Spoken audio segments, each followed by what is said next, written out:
மகாராணி மதுரையிலேருந்து சுமதி பேசுகிறேன். இன்றைக்கி வந்து ஹோட்டல் ஸ்டைலில் ஒரு சென்னா மசாலாவும் பூரியும் பார்க்க போகிறோம். அதுக்கு என்னென்ன பொருள் தேவை, செய்முறை என்னென்னு பார்ப்போம். வாங்க வீடியோ.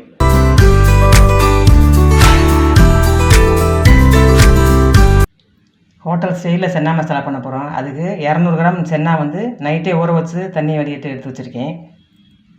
அதுக்கு மசாலாக்கள் வந்து 1.5 ஸ்பூன் காஷ்மீரி சில்லி தூள், 1.5 ஸ்பூன் மல்லித்தூள், கரம் மசாலா, 1 ஸ்பூனு சோம்புத்தூள், ஒரு 1/2 ஸ்பூனு மஞ்சத்தூள். இதுதான் மசாலாக்கள். அப்புறம் வந்து ஒரு 2 ஸ்பூனு ஜிஞ்சர் கார்லிக் பேஸ்ட் போடணும். அப்புறம் அந்த ஹோட்டல் ஸ்டைலில் பண்ணுறதுக்கு அந்த ஒரு சொல புளி ஊற வச்சுருக்கேன். அப்புறம் 20 பாதாம் ஊற வச்சு எடுத்து வச்சுருக்கேன். பாதாமும் இந்த கசகசாவும் ஒன்றா சேர்த்து அரைச்சிக்கணும். இது வந்து திக்னஸ்க்கும் டேஸ்ட்டுக்காகவும். ஒருவேளை பாதாம் இல்லாதவங்க முந்திரி 20 முந்திரி பருப்பு எடுத்து வச்சு அரைச்சி வச்சுக்கலாம். அப்புறம் தக்காளி பழம் ஒரு மீடியம் சைஸு 3 பழம். அப்புறம் இதை வந்து ரோஸ்ட் பண்ணி அரைக்கணும். இந்த பெரிய வெங்காயம் வந்து ஒரு 3 வெங்காயம் பொடிசாக நறுக்கி வச்சுருக்கேன். பெரிய வெங்காயம் ஒரு பெரிய வெங்காயம் வந்து நறுக்கி வச்சுருக்கேன். இது வந்து தாளிக்கிறதுக்கு. அப்புறம் கொஞ்சம் கொத்தமல்லி, கருவேப்பிலை. அப்புறம் பூரி செய்கிறதுக்கு 1 கப்பு சம அளவு பூரி மைதா மாவும் கோதுமை சம அளவு எடுக்கணும். 1 கப்பு மைதா மாவு, 1 கப்பு கோதுமை மாவு, வெதுவெதுப்பான தண்ணி ஊற்றி பிணைஞ்சு வச்சுக்கணும். பூரி செய்கிறதுக்கு 1 கப்பு மைதா மாவு, அதே அளவு கோதுமை மாவு, ஒரு 1/2 ஸ்பூன் சுகர் சேர்க்கணும் அந்த கிறிஸ்பினஸ்க்காக. இது தேவையான அளவு உப்பு போட்டுக்கிறேன். அப்புறம் பூரி சாஃப்டாக வர்றதுக்காக 1 ஸ்பூன் நெய் சேர்த்துக்கிறேன். இதெல்லாம் கலந்துட்டு வெதுவெதுப்பான தண்ணி ஊற்றி பிணைஞ்சிக்கிறணும்.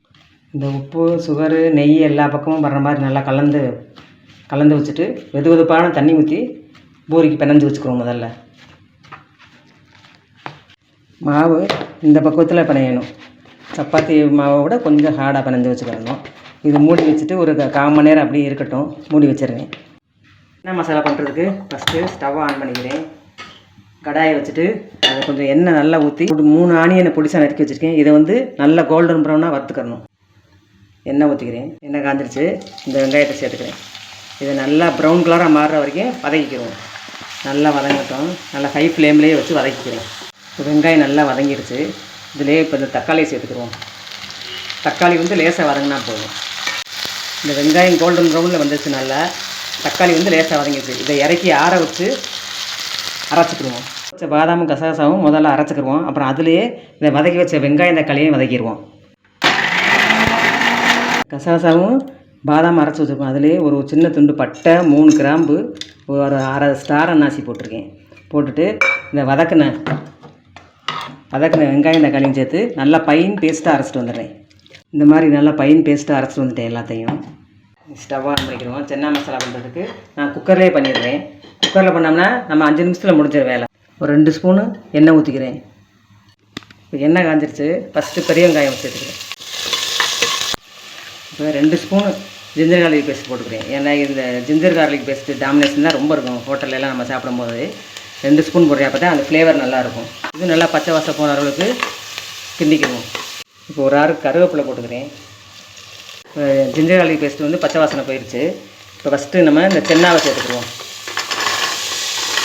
இப்போ நம்ம எடுத்து வச்ச மசாலாக்கள்லாம் போட்டுக்குருவோம். காஷ்மீரி சில்லி தூள், மல்லித்தூள், கரம் மசாலா, இது வந்து சோம்புத்தூள், மஞ்சள் தூள், இது எல்லாமே சேர்த்துக்குருவோம். இப்போ அரைச்ச பேஸ்ட்டையும் சேர்த்துக்குருவோம். தேவையான அளவு கொஞ்சம் தண்ணி வந்து நிறையா சேர்க்கக்கூடாது, கொஞ்சமாக தான் சேர்க்கணும். புளிப்பு, இனிப்பு, ஒரு லைட்டான மைல்டான உரப்பு இதெல்லாம் சேர்ந்தது தான் ஹோட்டல் ஸ்டைலில் பண்ணுவாங்க. இப்போ எல்லாமே கலந்துட்டோம். இது தேவையான உப்பு போட்டுட்டு மூடி வச்சுக்கணும்.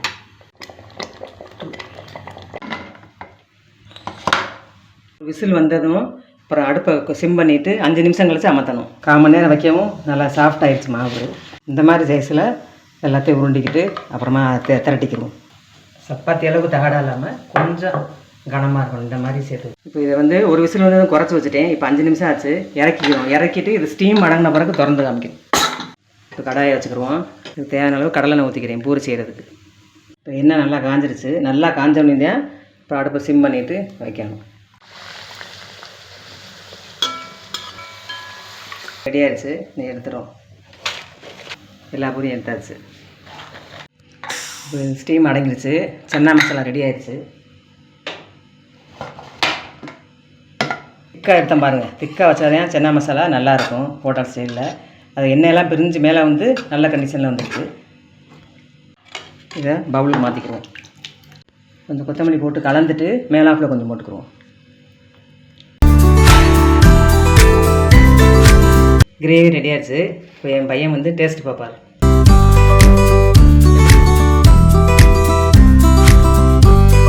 கிரேவி எப்படி இருக்குது?